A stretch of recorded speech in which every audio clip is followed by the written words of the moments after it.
When I saw my wife with another man on the train, I didn't make a scene. I made a plan. A cruel one. Want to know what it was? Let me tell you. I was still at my desk when a message came in from my boss. Meeting canceled. Just like that, the reason I couldn't join my wife on her trip to her mother's evaporated. She left 2 hours earlier, catching the midday train. Suitcase in tow. She hadn't seemed particularly eager to go, but there had been something in her voice, some strange mix of lightness and detachment, that had lingered in my mind after she kissed me goodbye. No hurry in her steps. No extra glance back over her shoulder. It wasn't like her not to text after boarding. Usually she'd send a photo of the seat by the window or her coffee from the dining car. This time, silence. I stared at my empty inbox for a few seconds before deciding. If work didn't need me, I could make the trip. I could surprise her. The thought felt good, like reclaiming something I'd almost lost without knowing it. By the time I got to the station, the departure board was flicking over in a soft rhythm, names of cities ticking by like a countdown. I bought a ticket for the next train heading her way. The ride was quiet, the cabin smelling faintly of coffee and old leather. I kept imagining her face lighting up when she saw me at the station. We hadn't done surprises in years. Life had become a pattern of schedules and expectations. This could shake it loose. I reached her train just after it pulled in for its scheduled stop in a small town. Passengers milled on the platform, some stretching, others smoking. I scanned the windows as I walked along the cars, looking for her. Then I saw the back of her head, hair falling over one shoulder. She was in the dining compartment, not her seat, and she wasn't alone. Across from her sat a man, tall, broad-shouldered, the kind of presence that drew attention without asking for it. His shirt sleeves were rolled to the elbow, revealing forearms dusted with dark hair. He had a drink in hand, a tumbler of amber liquid that caught the late afternoon light. She was laughing. That was the first thing that hit me. That laugh, a low, warm tone I'd heard before, but not for a long time, and never quite like this. Her body leaned slightly forward over the small table, the movement drawing my eyes to the line of her blouse as it shifted against her skin. He said something, and her lips curved in a smile I recognized from the early years of our marriage, half invitation, half dare. She reached for her own glass, fingers brushing the rim like she was stalling before answering him. I slowed my pace, pretending to look at the station map. From here, I could see the subtle tilt of her head when she listened to him, the way her knees turned toward us beneath the table. It was intimacy in fragments, the kind that starts long before anyone admits it's happening. The man poured a little more of whatever they were drinking into her glass. She accepted without hesitation, their fingers touching briefly in exchange. Something flickered between them, and I felt it in my chest like a tightening knot. It wasn't just casual friendliness. It was deliberate. The way his gaze followed her when she took a sip. The way she let her tongue linger, just slightly on the edge of the glass. She wasn't drunk. Not yet, but the warmth of the alcohol and his attention were weaving together, pulling her into a mood I'd seen before. My stomach turned, but I couldn't look away. He said something low, leaning across the table, and she glanced around as if to check who might be watching. Then she laughed again, a little softer, and reached up to brush her hair behind her ear. The movement exposed the line of her neck, pale against the dark collar of her blouse. There was sex in the air between them. I could feel it from 10 feet away. Not the crude, sudden kind, but the slow, steady current that builds until it's undeniable. Her hand rested on the table now, fingers just inches from his. He shifted, and those inches disappeared. Their hands met, barely touching, but it was enough to send a silent message I had no trouble reading. I took a step closer, but kept to the shadows of the platform's overhang. The world felt narrowed to the small space they occupied, the clink of glass, the tilt of their heads toward one another. My wife, looked more alive in that moment than she had in months. And it wasn't for me. She leaned in further, whispering something that made him laugh under his breath. Then he reached up, slow and easy, and let his fingers brush along her wrist before resting them over her hand. She didn't pull away. The train whistle blew, and passengers began climbing back aboard. They didn't move. Their eyes stayed locked as if they were alone in a private room instead of a public carriage. I should have walked in. I should have said her name. Instead, I stood there watching, the sound of the whistle fading into a dull roar in my ears. He lifted his glass, and she did the same. Their hands touched again, lingering this time. Her smile deepened, and for the first time I saw the faint, inevitable tilt of her body toward his, like the start of a storm you can't stop. I didn't know it yet, but that moment would be the line. The point where everything before would feel like a different life. I didn't move right away. The train gave a long metallic groan, like it was annoyed at my hesitation. Before the doors slid shut, I could have let it leave and gone home, convincing myself I'd misread what I saw. But something in my chest wouldn't let go. I stepped up onto the nearest carriage just as the conductor gave the all clear. The movement was automatic. No plan, no destination, just the quiet pull of needing to know. The train shuddered, then started forward, the station sliding away in the windows. I moved down the narrow aisle slowly, trying not to look like I was searching for anyone. The hum of conversation filled the air, clinking glasses from the dining compartment just ahead. My pulse was too fast, loud in my ears, drowning out most of the voices. When I reached the doorway, I stopped just inside the shadow of the frame. There they were, exactly as before, my wife and the stranger, only now the space between them was gone. They sat side by side on the same bench, her body angled toward his, their thighs almost touching. Her jacket was draped carelessly over the opposite seat. The man poured more of his drink into her glass. She took it, tilting her head back to sip, and I watched her throat work as she swallowed. A faint flush had touched her cheeks, not just from the alcohol, I thought. She looked younger, almost girlish in the way she leaned in to listen to him. He said something low, and she laughed again, but this time her hand came up to rest briefly on his knee. Just a pat, light and quick, but enough to make my stomach twist. I stayed still, my fingers gripping the doorframe. From this angle, I could see how close their faces were when they spoke. Their knees brushed once, twice, until neither bothered to shift away. The carriage rocked gently, and I thought about how easy it would be for them to lean into that rhythm, for her head to find his shoulder, for his arm to slide around her waist. A waiter passed, breaking my line of sight for a second. When he moved on, I saw her hand resting on the table, palm up, and his fingers sliding into hers. They stayed like that as if they'd been doing it for years, like my presence in her life was just a forgotten detail. The air in the dining car felt warmer than the rest of the train, or maybe it was just the heat building under my skin. She reached for her glass again, and he guided her hand, his fingers wrapped around hers. She didn't resist, didn't even glance around to see if anyone noticed. I realized then that it wasn't just flirting. There was an ease between them, a quiet boldness that told me this wasn't the first time. Whether they'd met before or just fallen into something too quickly, it didn't matter. The rules had shifted. She said something I couldn't hear, and he grinned, leaning in until his lips brushed her ear. Her eyes half closed, her lips parting slightly as she listened. Then she turned toward him, so close their foreheads nearly touched. It was a small movement, but it pulled my focus lower, to her mouth, the faint curve at the corners, the soft press of her lips when she smiled at whatever he'd said. His hand moved from hers to rest lightly on her thigh, just above the knee. Her body tensed for a second, then relaxed, and I saw her exhale slowly, as if she'd been waiting for that touch. I wanted to walk over and tear them apart. I wanted to grab her arm, make her look at me, remind her who the hell she'd married. But my feet wouldn't move. I just stood there, watching the way her shoulders tilted toward him, the way her free hand traced an idle line on the table between them. The train swayed again, and she shifted closer, her hip pressed against his leg now. He turned his head slightly, and I knew what was coming before it happened. She didn't hesitate. Her lips met his in a slow, unhurried kiss that sent a jolt straight through me. Not because of the shock, but because of the unmistakable hunger in it. This wasn't a stolen, guilty peck.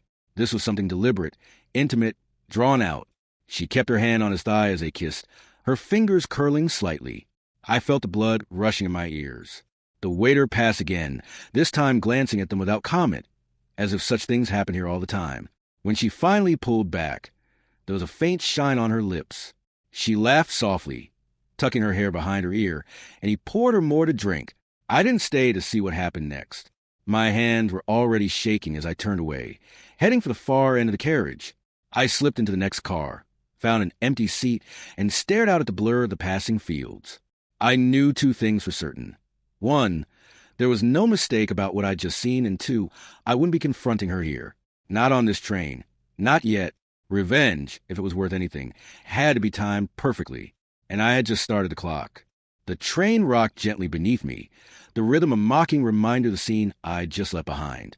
I could still see her hand on his thigh, still hear the muffled sound of her laugh as their lips met. It wasn't just betrayal, it was theater. She'd given herself to the performance completely, as if the rest of the world didn't exist. as if I didn't exist. I didn't go looking for another compartment. I just walked to the farthest carriage, found a half-empty row, and sat down. The countryside slid past in streaks of green and gold, a blur I couldn't focus on. My reflection in the glass looked like a stranger, jaw tight, eyes cold, mouth set in a line that wasn't going to soften any time soon. I thought about confronting her right then, storming back into the dining car, dragging her out by the wrist, making her feel the eyes of every passenger on her. The image was tempting, but I knew it would only give her an excuse, a scene she could twist into my fault later. No, that would be too easy for her. I wanted something quieter, sharper, something she wouldn't see coming until it was already done. The train stopped in a small town, and I stepped off without looking back. I didn't care where I was. I just needed the next train heading home. I bought a ticket from a half-asleep clerk, waited on a bench under a flickering light, and let the cool evening air clear my head. On the return ride, the carriage was nearly empty. I sat alone, leaning back, letting the plan start to take shape. First, she wouldn't know I'd seen anything. Not until the moment I wanted her to. Second, whatever I did had to make her feel what I'd felt, not just hurt, but exposed. When I got home, the apartment was exactly as we left it that morning. Her perfume still lingered faintly in the bedroom, her makeup bag open on the dresser. The sight of it made my teeth clench. I opened the wardrobe and looked at the neat rows of her dresses, the shoes lined up beneath them, the handbag stacked like trophies on a shelf. She loved those things. They were part of the image she built for herself, the careful presentation that told the world she was sophisticated, desirable, untouchable. And just like that, I knew what I was going to do. I pulled her dresses from their hangers one by one, tossing them onto the bed. Sequin, silk, lace. The texture slid against my hands, delicate and expensive. I grabbed her shoes next, the red heels she'd worn on our anniversary, the boots she'd bought in Paris. Purses followed, zippers jingling as they hit the growing pile. Then I saw it, tucked away in a garment bag at the back of the closet. White satin, heavy in my hands even before I unzipped it. Her wedding dress. I'd only seen it once since the ceremony. She had it cleaned and packed away for memories. The sight of it now was almost too much. I laid across the bed, running my hand over the smooth fabric, remembering how she'd looked in it that day, how I believed every word she'd said to me. I didn't feel sadness, just a kind of grim clarity. The idea sharpened in my mind. The front yard, every piece of her life displayed for the neighborhood to see. And in the center, her wedding dress, not on her, not in a closet, but in the hands of someone who would strip it of all its meaning. Not a mannequin, not a hanger, a living person. I thought about the people I passed every day in the park, the ones sitting on benches with paper cups, ignored by everyone else. They wear anything for a warm drink, a little kindness. I could see it clearly now. Her wedding dress folded neatly on a chair, and next to it, someone wearing a torn, stained version, sipping tea like they owned the place. The picture formed so vividly in my mind that I almost smiled. The night stretched out ahead of me. I didn't rush. I wanted to savor this. Every step of stripping her life down to pieces she could never reclaim. By the time she came back, she wouldn't just know that I'd seen her on that train. She'd know I'd understood exactly how to make her feel as small as she'd made me. The clock on the wall ticked, steady and unbothered, as I sat in the middle of our bedroom surrounded by the wreckage of her image. My pulse slowed. For the first time all day, I felt calm. She had given herself to another man in full view of strangers. I was going to return the favor, with a stage she'd never forget. I didn't sleep much that night. I didn't need to. The plan had settled into me like a second heartbeat. Steady, patient, impossible to ignore. Every time I closed my eyes, I saw her walking up the driveway, suitcase in hand, and stopping dead at the sight I prepared. Morning light slid through the blinds, pale and cold. I made coffee, drank it standing at the window, and watched the street come alive. Dog walkers, joggers, a couple of neighbors hurrying to their cars. I wondered which of them would be the first to see, which would linger, which would whisper later. By noon, I had everything sorted into neat piles on the living room floor. Dresses in one stack, shoes in another, handbags in boxes. I moved the wedding dress carefully to the side, folded perfectly, the satin gleaming under the light. Next to it, I laid a different one, a second-hand gown I bought years ago for a costume party and never used. It was already a little yellowed, the hem torn in places, perfect for the part. I needed someone to wear it, not just wear it, but sit in it like they belonged there. Someone whose very presence would shatter the picture she had of herself. So I went walking.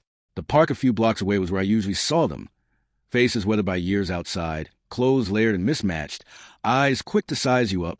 I scanned the benches, passing over a few older men, until I saw her. She was sitting under the shade of a wide oak, a paper cup of something steaming between her hands. Mid-40s, maybe, though it was hard to tell. Her hair was a tangle of sun-bleached strands, her coat hanging loose over a faded floral dress. She looked up when I approached, her eyes narrowing slightly. "Don't want trouble," she said, her voice low.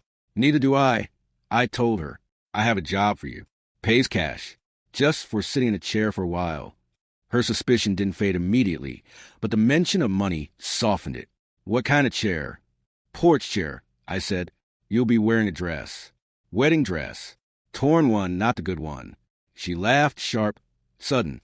"You some kind of weirdo?" "Not that kind," I said. "You just have to sit there and drink tea. I'll bring it to you, and you can keep the dress after if you want." Her smile was crooked but genuine. "Tea, money, and clothes? I've done worse for less." I told her the time, late afternoon tomorrow, and gave her the address. I slipped her enough cash for a couple of meals in advance, just to make sure she'd show. She tucked it into her coat pocket, without counting it. Back home, I started setting the stage. The front lawn was my canvas, and I wanted every detail to work. Dresses hanging from the low branches of the maple tree like strange fruit. Shoes lined neatly along the edge of the path. Purses open on the grass, their contents spilling just enough to look careless. The porch chair went dead center. I laid the pristine wedding dress across it for now, folding it so the bodice caught the light. Next to it, I placed a small table with a chipped mug and a teapot I'd pulled from the back of the cupboard. It was all starting to look less like a yard sale and more like an art installation, one designed to slice straight through her pride. I stepped back to take it in, imagining her expression. I thought about the man on the train, the way he'd looked at her like he already owned her. Maybe he did. Maybe she'd given him more than I could guess in those stolen hours between stations. The thought didn't sting anymore. It fueled me. This wasn't about winning her back. It wasn't even about making her regret what she'd done. It was about showing her the mirror she'd been avoiding, one that reflected the truth instead of the version she liked to dress up in silk and perfume. By the time the sun dipped low, the yard was ready. The only thing missing was her, and the woman who would sit in her place. I went inside, poured myself a drink, and sat at the kitchen table with the window open. The breeze carried in the faint scent of the maple leaves and the quiet hum of evening traffic. Tomorrow, those same sounds would be mixed with the voices of neighbors, the rustle of clothes being picked through, maybe even a click of a phone camera or two. I pictured her face again, first the confusion, then the horror as she understood, and I smiled, slow and steady. The clock was ticking. She showed up right on time. I heard her voice before I saw her, talking to someone at the end of the block, laughing at something they said. The laugh was coarse, lived in, like gravel underwater. I stepped out onto the porch, and there she was, my stand-in bride. She'd made an effort. Her hair had been brushed, though it still carried a wildness the wind couldn't tame. Her coat was buttoned all the way to her throat, and in one hand she carried a small paper bag. "You're early," I said. "Better than late," she replied, glancing at the lawn. "This the show?" "Yes," I said. "Your seat's in the middle. You'll be wearing this." I held up the torn wedding dress. She grinned. Classy. We went inside so she could change. She stripped down without hesitation, not caring that I was in the room, and stepped into the dress. The zipper fought us at first, but I managed to get it up enough to hold. The satin was frayed at the hem, and one sleeve hung loose where the stitching had given way. She looked at herself in the hallway mirror and laughed again, shaking her head. "Haven't been in white since my first husband. He's in jail now." "Consider this a second ceremony," I said. We stepped back outside, and I guided her to the porch chair. The sight of her in that dress, sitting with a maple leaf behind her, was exactly what I'd pictured. I set the chipped mug in her hand and poured tea from the pot, steam curling into the cool afternoon air. "Just sit here and drink," I told her. "Don't look at anyone unless they talk to you. Then you can smile, wave, whatever you like." She nodded, settling in, crossing her legs so the slit in the skirt showed more of her calf. "I can do that. You want me to look miserable or happy?" "Happy," I said, "but in a way that looks wrong. Like you're enjoying something you shouldn't." She smirked. "Got it." I moved around the yard, making last adjustments. Dresses caught in the branches, shifted in the breeze like they were alive. The line of shoes along the path looked like soldiers ready for inspection. The handbags lay open in the grass, zippers half undone, spilling lipstick and receipts. The centerpiece was perfect, the homeless woman in a ruined gown, sipping tea, the real wedding dress folded neatly on the chair beside her like a ghost of the past. As I worked, neighbors began to notice. A man walking his dog slowed down, squinting at the display. Two teenage girls on bikes stopped at the curb, whispering to each other and pointing. The woman in the dress gave them a regal nod, lifting her mug in greeting. They laughed nervously and pedaled away. This was exactly what I wanted, a slow build of curiosity. The more people saw it before she arrived, the better the impact would be. I didn't care if they guessed the meaning. I cared that they'd be watching when the real show began. I stepped back onto the porch, leaning against a railing. The woman looked up at me over the rim of her mug. She's going to lose her mind, isn't she? Yes, I said simply. She chuckled, then adjusted the dress so that one torn sleeve slipped lower, exposing more skin. The move was deliberate, and I realized she was starting to enjoy the role. That suited me fine. The sun was starting to lower, casting long shadows across the lawn. The timing would be perfect. She'd arrive in the golden hour, when the light made everything sharper, more vivid. Her suitcase wheels would crunch on the gravel. Her eyes would find the yard, and the world she'd built for herself would come apart in front of an audience. I checked my phone.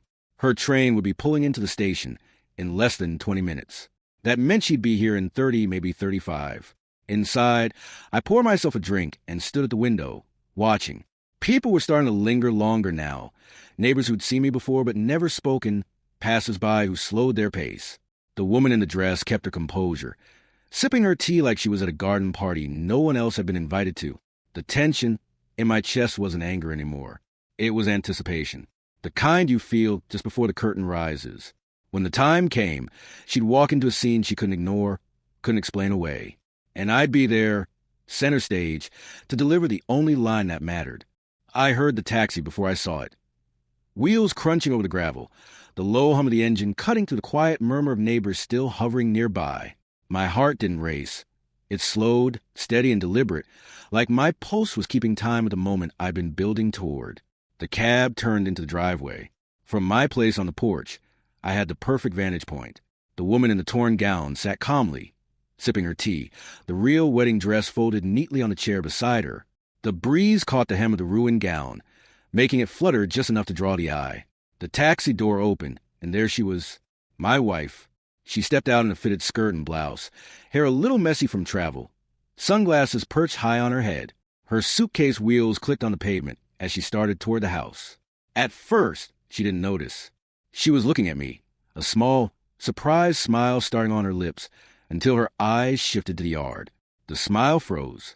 Her gaze traveled over the dresses hanging from branches, the shoes lined in military precision, the handbags scattered open in the grass. Confusion registered first. She tilted her head slightly, like she was trying to make sense of an abstract painting. Then her eyes landed on the porch. On her, the homeless woman raised her mug in a lazy toast, a crooked grin on her face, torn satin slipping from one shoulder. The pristine wedding dress gleamed in the evening light beside her, untouched, its clean lines a sharp contrast of frayed hem dragging against the porch floorboards. My wife stopped walking. Her hands tightened on the suitcase handle. "What the hell is this?" she called out, her voice carrying across the lawn. I didn't answer. I let the moment breathe. A couple across the street had stopped mid-walk. An older neighbor leaned on his fence, eyes narrowed in curiosity. My wife looked between me and the woman in the dress, her brow furrowing deeper with every second. "Why are my things?" she broke off, her eyes scanning the yard again, taking in every humiliating detail. "Are you insane?" The woman in the gown took another sip of tea, eyes never leaving my wife's.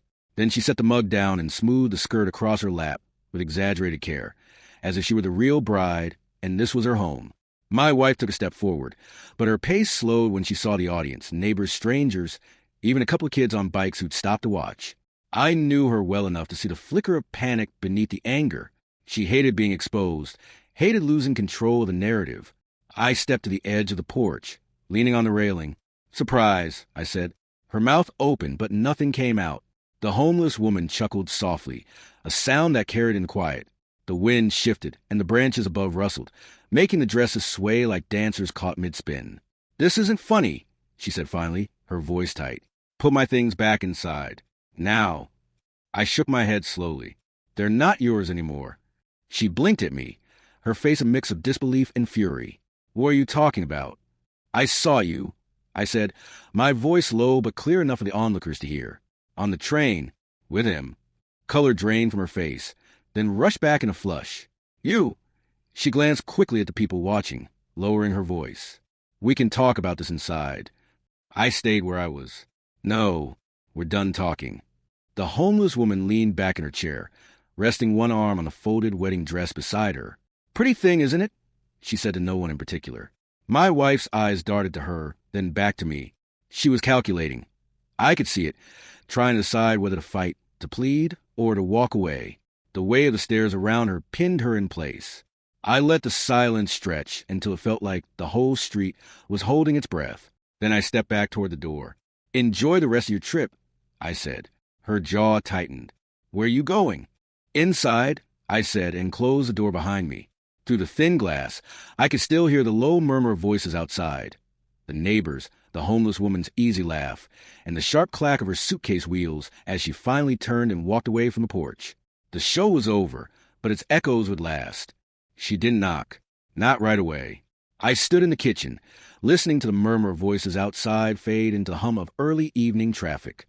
A few minutes passed. Then I heard the porch steps creak and the sharp rap of her knuckles against the door. "Open the door," she called, voice low but urgent. I didn't move. The knock came again, faster this time.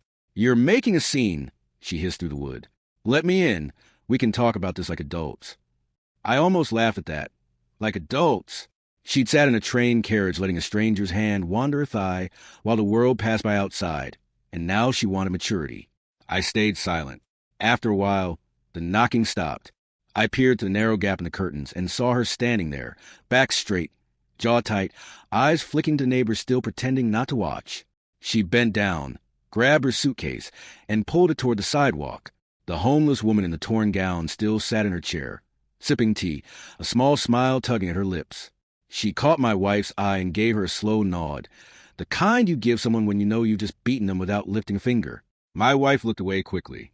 She walked down the street, heels clicking against the pavement until the sound faded. I didn't know where she was going, and I didn't care. Inside, the house felt different, bigger somehow, as if her absence had made more space than I'd realized she'd been taking. I poured myself a drink, sat at the kitchen table, and watched the light fade across the lawn. My phone buzzed. "Her, we need to talk." I put it face down on the table. 5 minutes later. "Her, please. You don't understand." Another minute. "Her, it wasn't what you think." I let the messages pile up. Some were angry, some pleading, some so carefully worded they could have been rehearsed. I didn't respond to any of them. The less I said, the louder the silence would feel. By nightfall, the yard was quiet again. The neighbors had gone inside, but I knew the story would travel faster than she could. By tomorrow, every person within 3 streets would have heard about the woman in the torn wedding dress sipping tea on my porch. The homeless woman eventually set her empty mug down and stood. "Guess that's my cue," she said, pulling the torn dress's strap back onto her shoulder. "You did perfect," I told her, handing her the rest of the cash we'd agreed on. She grinned. "You ever need another show, you know where to find me." She walked off into the night, the skirt trailing behind her, the satin catching the light from the street lamps. For a moment, I almost felt sorry for my wife, that the last image of her home was someone else wearing the symbol she treasured most. Almost. I cleaned up slowly, leaving the yard bare except for the porch chair. The real wedding dress was still folded there, untouched. I brought it inside, hung it in the closet, and shut the door. Not as a keepsake, just as evidence. By the time I went to bed, I'd stopped checking my phone. It kept buzzing on the nightstand, each vibration a little weaker than the last. She'd run out of words eventually. When I woke the next morning, there were no new messages. I brewed coffee and sat on the porch, the early light painting the street in pale gold. Across the way, an older neighbor nodded to me as he went to get his paper. The nod lingered. Respect, maybe, or just acknowledgement that he'd witnessed something worth remembering. The days stretched ahead, empty but full of possibility. She was gone. The space she left behind wasn't painful. It was clean, And for the first time in a long time, I felt no need to feel it. She stayed gone for 3 days. 3 days without the sound of her keys in the lock, without her perfume lingering in the hallway, without the clatter of her heels on the kitchen tile. The silence was clean. I didn't think about where she was sleeping or who was paying for it. On the 4th day, she switched tactics. It started with a knock at my office door. I'd been halfway through a report, head down, when I looked up to see a familiar figure in the glass panel. One of my co-workers opened it for her. Before I could stop him, she stepped inside, smiling faintly like nothing had happened. "Can we talk?" "No," I said. That earned a few raised eyebrows from people nearby. She glanced around, embarrassed. "It's important." I closed the laptop, leaned back in my chair. So it was a train ride, apparently. Her lips tightened. "You're making this harder than it has to be." "Good." She took a step closer. It wasn't what it looked like. I almost laughed at the absurdity. "You think that line still works on me? After I watched you kiss him? After I saw your hand on his thigh?" She flinched. The movement was small, but I caught it. I'd had a few drinks. I cut her off. "You don't touch someone like that because of a drink. You do it because you want to." Silence settled between us, thick enough to draw the attention of anyone within earshot. She glanced around again, lowering her voice. "Can we please go somewhere private?" "No," I repeated. "You made your choice in public. You can live with the consequences in public." Her eyes flashed, the anger slipping through the cracks in her calm mask. "You humiliated me. That stunt with the woman in the dress. Do you have any idea how that made me look?" "Yes," I said. "That was the point." She stared at me for a long moment, then turned on her heel and walked out. My co-workers pretended not to have been listening, but the awkward quiet told me everything. By the time lunch rolled around, I could feel the glances from across the break room. Word would spread here too, just like in the neighborhood. That evening, she tried again, this time through a mutual friend, Jenna. My phone lit up with her name around 8. "She's not okay," Jenna said after the small talk was out of the way. "She's staying with her sister, and she's miserable. She says she wants to fix things." "She doesn't want to fix things," I said. "She wants to erase what happened. You've been together a long time. Maybe hear her out." "No," I said flatly. "Not now. Not ever." There was a pause on the line. "You're really done?" I was done the moment I saw her on that train. I hung up before the conversation could drift into sympathy for her. That night, I sat on the porch again. The chair where the homeless woman had sat was empty now, but I could still picture her in the torn gown, sipping tea, unbothered. The scene had burned itself into my memory, not because of what it did to her, but because of what it had done for me. It had made the break clean. I wasn't haunted by her absence. I wasn't aching for what we'd had. I was watching my life shed a weight it had been carrying for years without realizing it. Still, I knew her.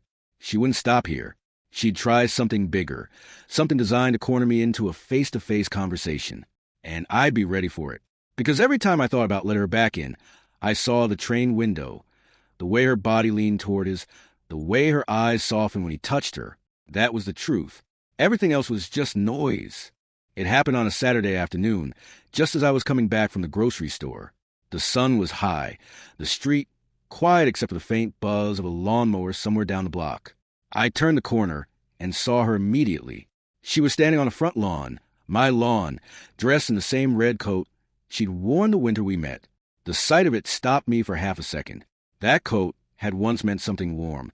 Now it looked like a costume she'd pulled from the back of a closet. Next to her was a small rolling suitcase, the same one she'd taken on the trip. She saw me and started toward the driveway. "I'm coming home," she said, as if it were already decided. "No," I replied, shifting the grocery bag in my hand. "You can't just throw away years like this," she insisted. "You threw them away on that train." Her jaw tightened. "You saw a moment. That's all it was." I set the groceries on the hood of my car. "I saw enough." She took a step closer, lowering her voice, but not enough to keep the words from carrying to the sidewalk, where an older neighbor was trimming his hedge. "I made a mistake. One, we can get past this." "You made a choice," I said, "and you made it before I even got on that platform." Her eyes glistened. But I'd seen that look before. It was part of her arsenal, a softening meant to make me step closer. I didn't move. Then she tried a different approach, her voice rising. "Do you know what people are saying? The stories everywhere. The wedding dress, the homeless woman. Do you have any idea how humiliating that is? Yes, I said. Exactly. She blinked, caught off guard by my bluntness. The neighbor had stopped trimming, watching openly now. Can we please talk inside? She said through clenched teeth. I'm fine talking here. I told her. Her gaze flicked toward the hedge, toward the open windows across the street, toward every possible witness. She hated this, being seen, being on display, which made me stay rooted in place. Finally, her composure cracked. You can't just erase me like this. I already have, I said. The words landed harder than I expected. Her breath caught, and she looked down at the suitcase as if seeing it for the first time. For a moment, I thought she might cry, but then the anger came back, sharper than before. You'll regret this, she said. I shook my head. I regret not doing it sooner. She stared at me for a long moment, then turned, dragging the suitcase toward the street. The neighbor went back to his hedge, pretending to be busy, but I knew he'd replay every word later. I gathered the groceries and went inside, locking the door behind me. Through the window, I watched her pause at the corner, pull out her phone, and start dialing. She didn't look back. The quiet after she left was almost too still. I set the bags down, unpacking slowly, letting the normalcy of the routine settle in. Carrots, bread, coffee, the small rituals of living alone. But as I moved around the kitchen, I realized something. That had been her last card. She'd tried embarrassment. She'd tried pity. She'd tried anger, and none of it had touched me. If she came back again, it wouldn't be to win me over. It would be to lash out. And that was fine. I'd already taken her power from her the moment I put that torn dress on the porch. From here on, she was just another person in the neighborhood stories. A cautionary tale people whispered about when they thought no one was listening. And I was fine with that. I should have known she wouldn't stay quiet. A week passed without a word from her, and I almost let myself believe she'd finally accepted it was over. But people like her don't disappear. They circle back, looking for a new way in. It started on a Wednesday morning. I walked into work and felt the shift immediately. Conversations slowed when I passed. A few people avoided my eyes. My manager called me into his office before I'd even sat down. She came here, he said, fingers steepled under his chin. Yesterday. Told reception she was your wife and needed to talk to someone about domestic issues. I knew what that meant. She'd gone for nuclear option, make me look dangerous, unstable, anything to muddy the water. She's not my wife anymore. I said evenly. And whatever she told you, it's a lie. He nodded slowly. I figured as much. Still, it's awkward. I'd appreciate it if you kept personal drama away from the office. I left his office with my jaw tight, but not because of embarrassment. If anything, I felt a strange calm. She just confirmed she had nothing left but spite, and spite, handled correctly, can be turned into fuel. That evening, I took a walk around the block. The air was cool, the street lamps just starting to hum. A few houses down, Mrs. Harper was out on her porch, and I could hear her voice carrying, telling someone the story of the wedding dress, her version. When she saw me, she smiled, almost conspiratorially. By now, everyone knew, and the more she tried to smear me, the more people compared her new narrative to the image they'd seen with their own eyes, her standing on my lawn, furious, with a torn-dressed bride sipping tea beside her. In a way, she'd locked herself into the role I'd given her. The next day, I leaned into it. When a co-worker asked me quietly, "Is it true what she's saying?" I told him the whole story in calm, measured tones. How I'd surprised her at the station. How I'd seen her in the dining car with him. How I'd chosen not to shout, but to make sure she understood exactly what she'd thrown away. I didn't embellish. I didn't need to. Truth has a way of sounding sharper than fiction when it's stripped of excuses. Within days, the shift was obvious. The whispers weren't about me anymore. They were about her. People marveled at the audacity of showing up after what she'd done. Even Jenna, the mutual friend who'd once urged me to hear her out, sent me a message. You were right. She's burning bridges everywhere. The final push came when she tried to crash a neighborhood barbecue 2 streets over. A friend texted me a blurry photo, her standing on the edge of the yard, ignored by everyone, a half-empty drink in her hand. She didn't last 20 minutes before leaving. I realized then that I didn't have to do anything else. She was dismantling herself.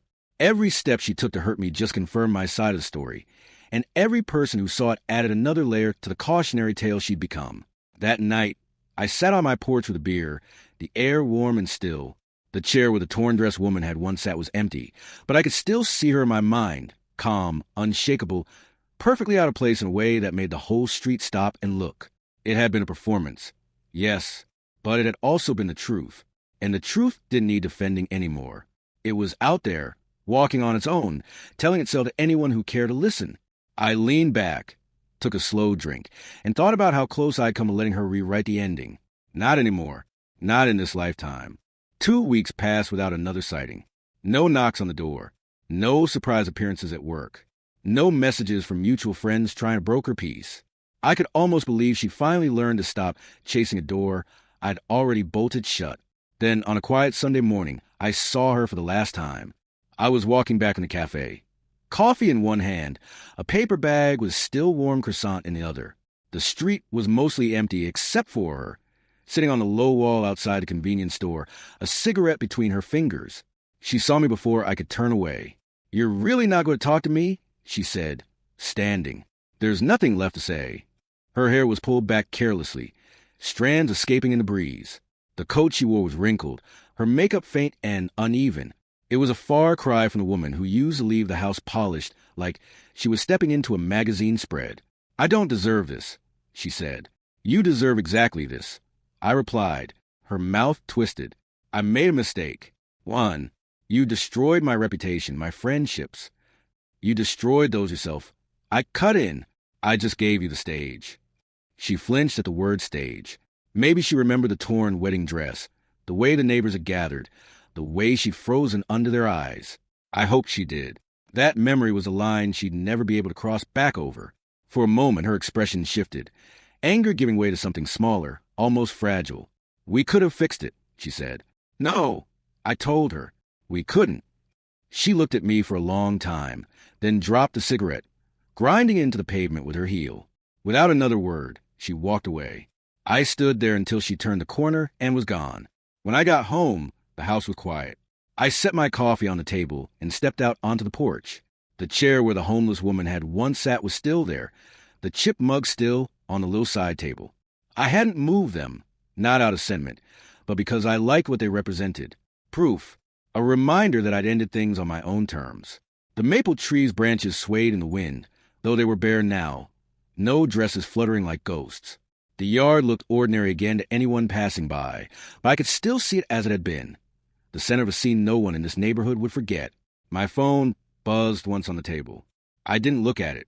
Whoever it was could wait. I leaned back in the chair, the morning sun warm on my face, and felt the kind of peace that doesn't come often. Not the temporary calm you get between storms, but the solid kind that settles in when you know the fight is over and you've already won. Somewhere out there, she was telling someone her version of the story. And somewhere else, that person was picturing her standing on my lawn, the homeless woman in the torn gown beside her, sipping tea, the real wedding dress folded neatly within reach. That was my ending, and I wouldn't change a thing.